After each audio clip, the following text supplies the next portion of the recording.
Weekend leftovers. My fridge is full of them. At least I have some pumpkin pie and a little sliver of pecan pie left. Luke Jones joins us here live via satellite to discuss all things weekend, all things Ravens, and all things Bengals. After a relatively full plate of football on Thursday, I guess nothing really unexpected in the way of the results, but, relatively entertaining at all points of the day, and certainly for the Vikings who gave a game away, the Redskins who sort of mounted a late charge, and the Colts who, were playing with a backup quarterback. We go into a weekend here where the season's on the line, Luke, and certainly the Steelers aren't going to give way, obviously, right? Oh, there's no doubt about it. We talked about this throughout the season, how the final 6 weeks or so, challenging schedule for the Ravens, and Pittsburgh, a little more manageable. And certainly when the Indianapolis Colts don't have Andrew Luck playing on Thanksgiving night, it's a much different game. I mean, and taking nothing away from Scott Tolzien, whatever, he's a backup quarterback. And so many people have talked about Indy over the last couple years, how they're really not a good football team other than the fact that they have Andrew Luck. I mean, he's a special kind of talent, regardless of where he ranks in the NFL quarterback hierarchy, he's really good. Yeah, he's no more special than Joe Flacco when he's not getting protection and doesn't have receivers and doesn't have a running game, right? I mean, there's only so much a special quarterback can do with nothing else around him, right? Well, I mean, it comes down to it. I mean, there were some drop passes on Thursday night, and you saw that. That didn't help out the backup. And, there's been a lot of talk about that offensive line over the last few years. So, yeah, I mean, the result, not surprising whatsoever. Pittsburgh played well. Certainly we've talked a lot about how underwhelming that defense is, and they didn't exactly have a huge challenge. But, 3 touchdowns, Antonio Brown, a big day for Le'Veon Bell. Ben Roethlisberger looking more and more like the normal Big Ben, not the guy we saw in Baltimore for 3 quarters that the Ravens just made him look pretty pathetic, actually. That was a road win, too, right? I mean, that's a road win against a so-so team with a backup quarterback on the road, and they didn't even make it close. I mean, it was never in question. If you fell asleep all fat and tryptophaned up at, 10:15, you missed nothing, basically, when you woke up this morning. Yeah, and that was even a game that I closed my eyes for a few minutes here and there because it just wasn't all that incredibly interesting. So, I mean, Pittsburgh, half game ahead of the Ravens now, as the Ravens now head into Sunday against Cincinnati, and they're not going away. I mean, as much as we've talked about this division being mediocre, the Ravens and the Steelers are clearly the 2 best teams in this division. I mean, I think at this point, now turning the attention toward the Bengals probably feel closer to the Browns at this point than they do the Ravens or the Steelers, I think. Well, with the 2 special guys being gone. I mean, I've discussed it all week. 44% of the offense, Luke, that's the number. Yeah. Everybody in Cincinnati knows that number. Well, and that's why I've really talked about this throughout the week and talking to other members of the media and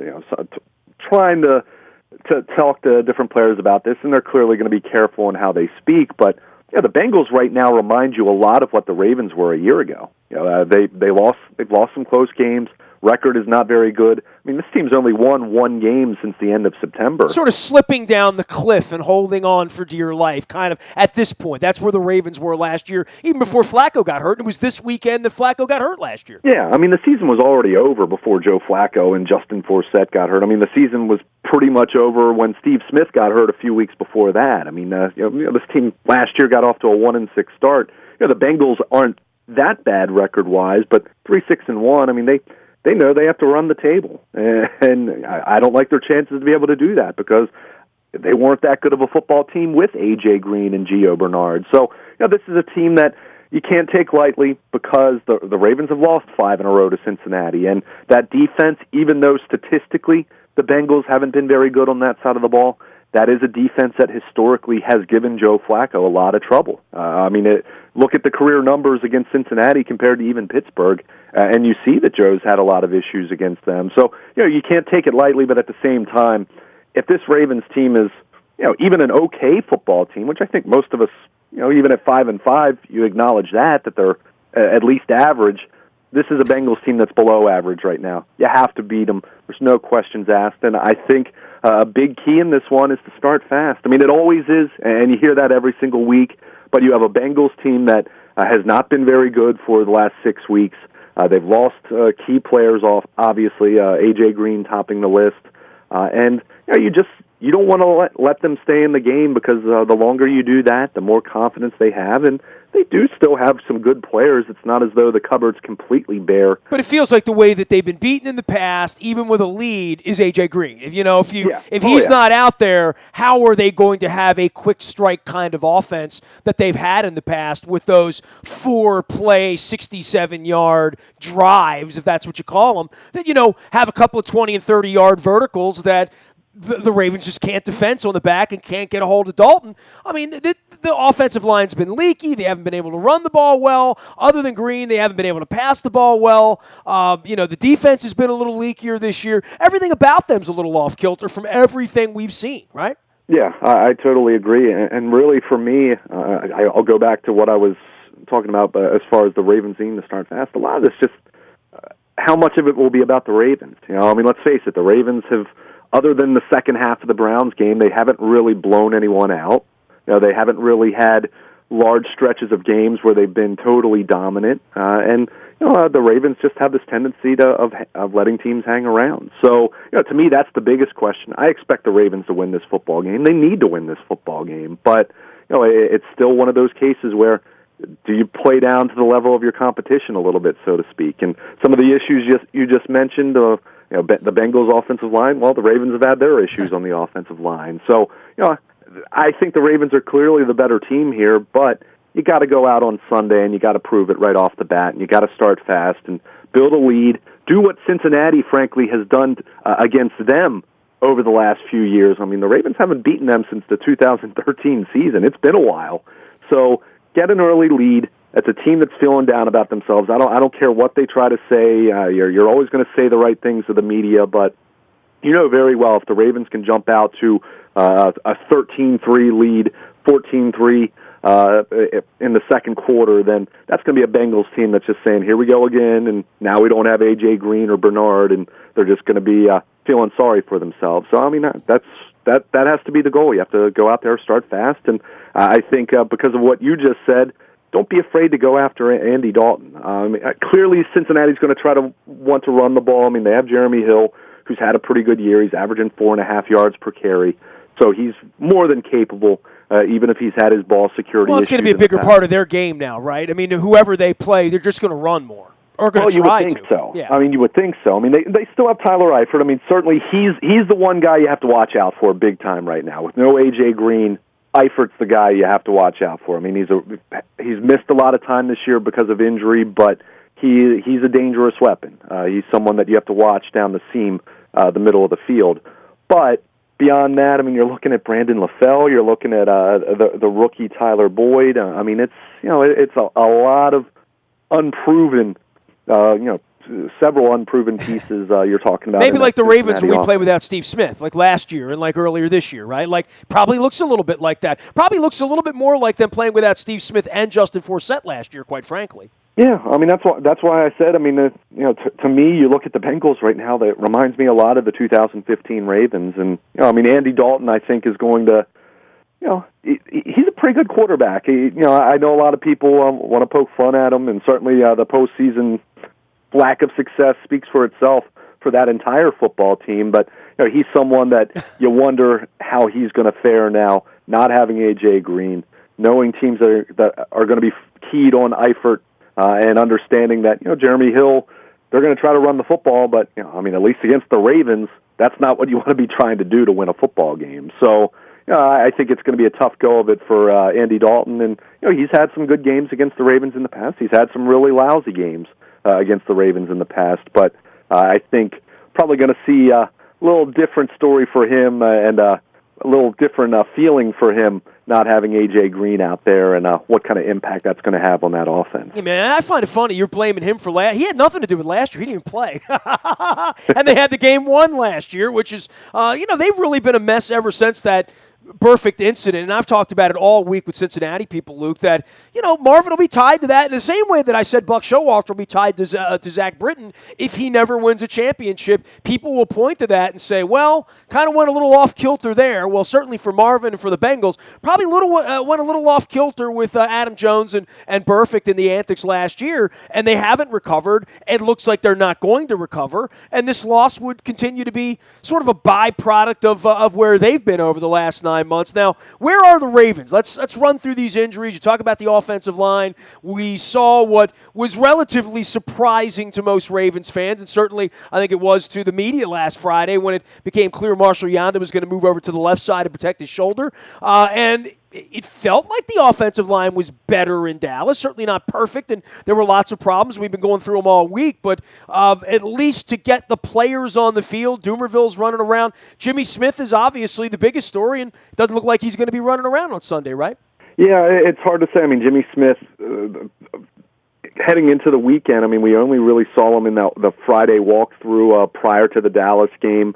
Didn't play in that one, obviously, so you kind of wonder with him missing practice Wednesday and Thursday. I know Harbaugh said earlier in the week he wouldn't be surprised to see him out there, but John was optimistic last week about Jimmy Smith. I mean, it's a back issue, and that's tricky, and not so much for this game. I mean, with A.J. Green not being out there, I think the Ravens still win without Jimmy Smith on the field. Well, this is all part of the game, right? Because if you really feel like you're going to be playing in January, you need the best version of Jimmy Smith, and if you can get through 2 more weeks without him, you'd like to do that to get him right. You'd say the same thing about Yanda. If you could say to him, we'll take a month off, we'll see you January, if you believed you're going to be there. That's the game they play with these injuries, right? Yeah, it's tough, but at the same time, we also saw what this defense has looked like without Jimmy Smith. We saw it in the second half of the Giants game when Odell Beckham goes nuts. We saw it against Dallas when Dez Bryant catches 2 touchdowns. And I realize that Cincinnati doesn't have A.J. Green, but I do think as good as this defense has been, and they've been very good this year, disappointment of the Cowboys game notwithstanding, but I think without Jimmy Smith, this becomes a much more average defense. I mean, we've talked about this. You need game-changing talents. You need high-impact players on both sides of the ball, and with him being healthier this year, he's played that way. He's been that guy that's been able to lock down his side of the field and really minimize the damage. I mean, he's not perfect.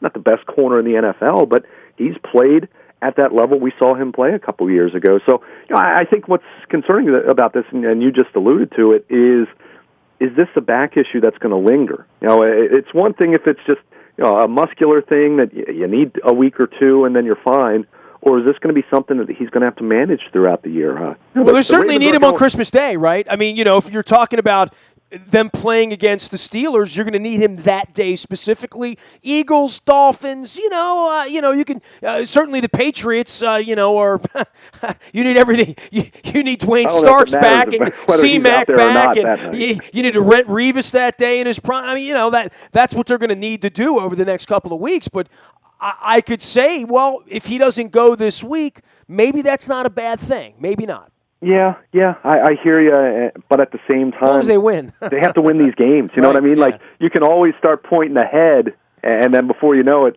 you drop a game to the Dolphins or something along those lines, and then you're really behind the 8 ball. So if he's healthy, he'll play. I do think what you said has some merit as far as you kind of look at the opponent, but I think a lot of it does come down to the training staff, and they kind of say, okay, this is where he is at this point. Elvis Dumerville's a good example. Right now he's practiced fully. This is the 2nd straight week of full practice, but hadn't played in over 5 weeks. Is the time right for him to get back on the field, or do you think 1 more week of practice for him?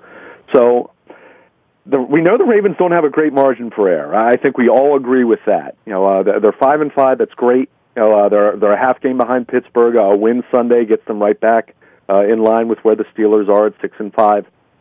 But at the same time, you can't be messing around too much, because as much as I think most of these games remaining on the schedule are winnable, other than I look at the New England game specifically and say, I'd be surprised if they won that one, frankly. But the rest of these games, I think you say, hey, there's no reason why they can't win them. But at the same time, I also look at the rest of these games, other than I'd be surprised if they lose to Cincinnati on Sunday. I really would. But beyond that, I look at the rest of these games, and I wouldn't be shocked if they lost any of those. Yeah, Miami's trying to get into playoffs. So are the Eagles. I mean, these are not bad teams they're playing. I mean, they're playing at home, and certainly you like their chances. The Ravens should be favored over Miami. They should be favored over the Eagles. But these are teams that are, the Dolphins have won 5 in a row. Even if you look at last week's game against the Rams and you scratch your head how that happened, but they've done it. So, I remember when the Ravens won 4 in a row. Yeah. So, I mean, it just comes down to how healthy these guys are, and are you putting them in a compromising position by putting them out on the field? But if they're healthy enough to go, you need them because the Ravens play close games. We know that. Even early in the year against the Browns, week 2, we saw what happened, and that ended up being a game that no one expected it to play out the way it did. But they have to keep winning, and especially these next 2 at home. They have to have these games. If they drop one of these 2 games, I think Pittsburgh clearly becomes the favorite then at that point. They have to win these 2. You go up to New England and probably take your medicine. Who knows? We'll see what happens. Anything could happen in terms of who's on the field. Well, that would say something. If you can go to New England and win, that changes everything about how you feel about your season. Oh, right? That's just like how we talked about the Just Cowboys. like if you lose to Cincinnati, it changes everything about how you feel about your season, right? Oh, yeah. I mean, a loss on Sunday completely changes your outlook, your expectation for the rest of the year. I mean, this is not a good Bengals team. It's not as though they've been blown out a ton, but this is a team that they've beaten the Jets week 1. They beat Miami week 4 when the Dolphins weren't playing particularly well, and they beat Cleveland a few weeks ago. I mean, other than that, they had the tie against Washington in London, but it's been a bunch of L's. And a couple of those, New England and Dallas, they got beat up pretty badly. So, this just is not a very good team, but it is a division game, and we always talk about that, and certainly we saw what the Ravens did to the Pittsburgh Steelers week 16 last year with Ryan Mallett running around. So you never really know, but just got to take care of business because it's only going to get tougher as they get into the final 5 games then. Need to get a W on Sunday, and whether Jimmy Smith is on the field or not, you hope they have enough. They should have enough to win, but his status is clearly the biggest question at this point, along with Dumerville, although I would think second straight week of practicing fully, I would think Elvis has a pretty good chance to get back out there, at least on a pitch count kind of situation. Yeah, well, then let's see if he's a factor. Maybe get him out there 15 plays, 20 snaps, and he's going to be more of a pass rush specialist at this point anyway. I mean, that's his best role. Last year he played way too much, and you wonder if that factored into this foot issue that he had to get taken care of. But just a case of going out there and taking care of business on Sunday. Start fast, get a lead, and make this Bengals team that clearly isn't feeling really good about it themselves right now, make them continue to feel that way. Big weekend of football. The Ravens hosting the Bengals at 1 o'clock on Sunday. If you need Luke, you can find him anywhere the internet is served. He's Baltimore Luke on Twitter. We are together at WNST on Twitter. But we go around the world in the palm of your hands via the Baya Toyota Audio Vault. That's there 24 hours a day from anywhere in the world on your mobile device by downloading the TuneIn Radio app. We do come in crystal clear, no static at all, even on Black Friday. There's a lot of Steely Dan references going on in there in the FM reference. Last but never least, breaking news happens first on the WNST Tech Service. It is brought to you by Coons Ford Security Boulevard. You get the injury reports leading up to game time on Sunday as well. We got a lot of stuff happening around here next week as well. We're going to see Zach Orr and Anthony Levine on Wednesday night out at Christopher Daniel in Timonium, Lutherville area. We'd love to see you out there. We'll be swabbing for the bone marrow registry that night as well. Be telling you more about that over the weekend. You can email me anytime. I am nasty at WNST.net. I am a very available individual, despite what Peter Angelos may say. Facebook, Twitter, LinkedIn, Snapchat, Instagram, and streaming live on Facebook, as well as our YouTube WNSTV channel. We are WNST.net, AM 1570, and WNST Towson, Baltimore. And we never stop talking Baltimore sports